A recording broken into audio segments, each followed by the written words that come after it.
Olá, cinéfilos! Começando mais uma fita e hoje eu vou ser obrigada a dar uma dica para vocês de um filme que simplesmente está dando o que falar. Essa semana a Netflix nos presenteou com um baita filme, um dos melhores filmes do ano na minha opinião. Rede de Ódio, em inglês The Hater. É um thriller de drama polonês de 2020 e ele é dirigido por Jan Komasa e escrito por Mateusz Pasewiczk. Eles juntos já fizeram uma obra muito boa, é o filme Corpus Christi, e ele concorreu ao Oscar de melhor filme estrangeiro. Então, essa dupla, ela simplesmente funciona muito bem, porque eu já tinha gostado muito de Corpus Christi quando eu assisti, achei uma obra super diferente, uma história inovadora e encantadora. E quando eu assisti esse filme, eu falei, cara, como o cinema estrangeiro é bom. Então, se você não tem costume de assistir filmes, séries, é como eu disse no podcast passado, esses filmes gringos, assim, eles às vezes têm um tom um pouco diferente do que a gente tá acostumado com o cinema hollywoodiano, né?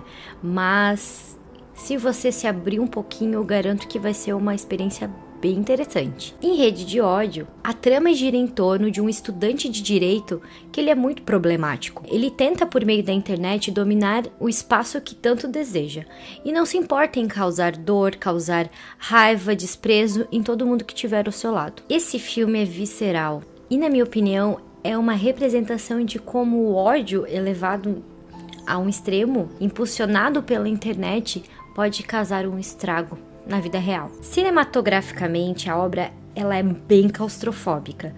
Ela é fria e ela convence, porque eu acredito que as pessoas, né, em essas regiões da Europa, elas já são um pouco mais fechadas. E essa atmosfera fica muito presente no nosso protagonista. O filme que nos guia basicamente com as expressões do sociopata Tomás, que no decorrer do filme fica cada vez mais apático e suas olheiras cada vez mais profundas. Dão um ar fantasmagórico para o personagem. Basicamente o filme, a narrativa do filme é nós acompanhando a trajetória que o Tomás, né, o nosso protagonista, segue para conseguir o que quer. Então, o interessante aqui é que ele é um anti-herói, ele não é necessariamente um protagonista do bem. E isso já causa uma estranheza ao grande público, porque a gente está acostumado a seguir os olhos de um personagem do bem, fazendo coisas boas. Então isso causa uma repulsa, né? Então é esse ponto que é tão interessante dentro da narrativa do filme. A construção da história faz com que nós queremos ver os próximos passos do Tomás, que desde o começo já mostra o que é capaz de fazer para sobressair em todos os aspectos da sua vida. Outro aspecto que chama muitíssima atenção é a direção de som. Entra uma música em plano sequência e essa música às vezes é inserida de uma forma bem peculiar. Muitas delas são músicas clássicas e o desenrolar é tão belo que parece aqueles balés trágicos. E em outras, a ausência de som, de música, você tem apenas silêncio, e esse silêncio esmaga os personagens. Isso é muito interessante. Equivalente ao seu filme anterior, o cineasta trabalha fortemente a questão moral nas duas histórias.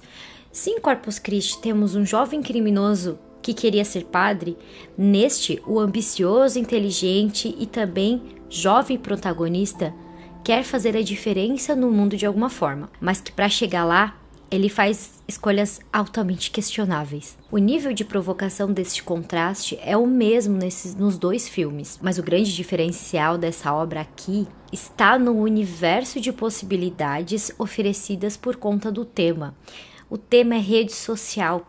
Como um tema pode ser tão atual quanto esse, né? No momento que a gente está vivendo, tudo gira em torno da rede social. Então, foi um momento muito certo para lançar esse filme nas plataformas de streaming, pois o seu lançamento lá na Polônia foi em janeiro e eles tiveram que adiar as exibições em outros festivais por conta da pandemia.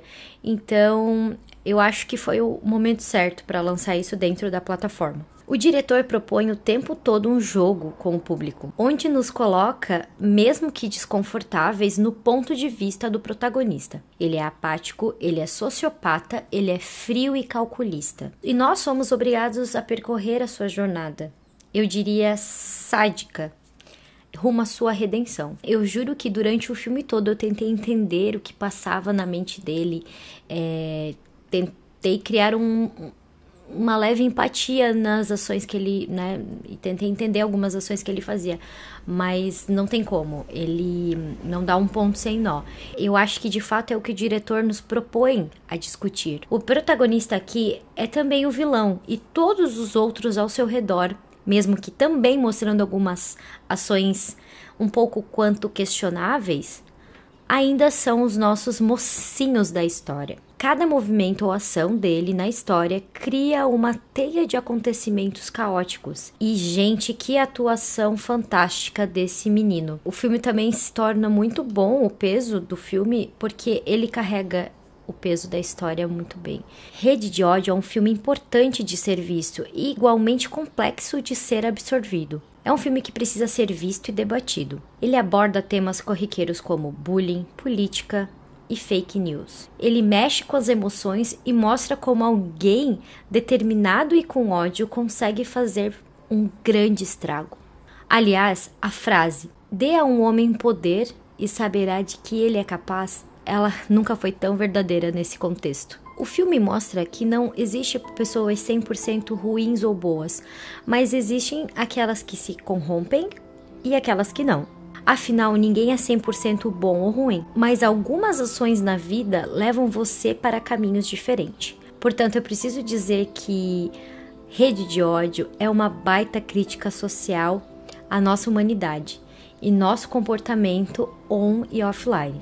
É um filme completamente necessário nos tempos que estamos vivendo. Eu aconselho você a ver e rever esse filme, prestando toda atenção em diversos pontos de vista e principalmente nas ideologias que o diretor propõe. Fica aqui a minha dica, né, para você. Assista Rede de Ódios. Para mim é um dos melhores do ano, sem sombra de dúvidas. Se você gostou do filme, depois volte aqui e comente, eu vou ficar muito feliz de trocar informações com vocês. Já convido todos a se inscreverem no canal. Se você gostou desse vídeo, deixe seu like, é bem importante para que o YouTube entenda que você está apreciando esse tipo de conteúdo. Obrigada a todos e até a próxima fita. Tchau, tchau!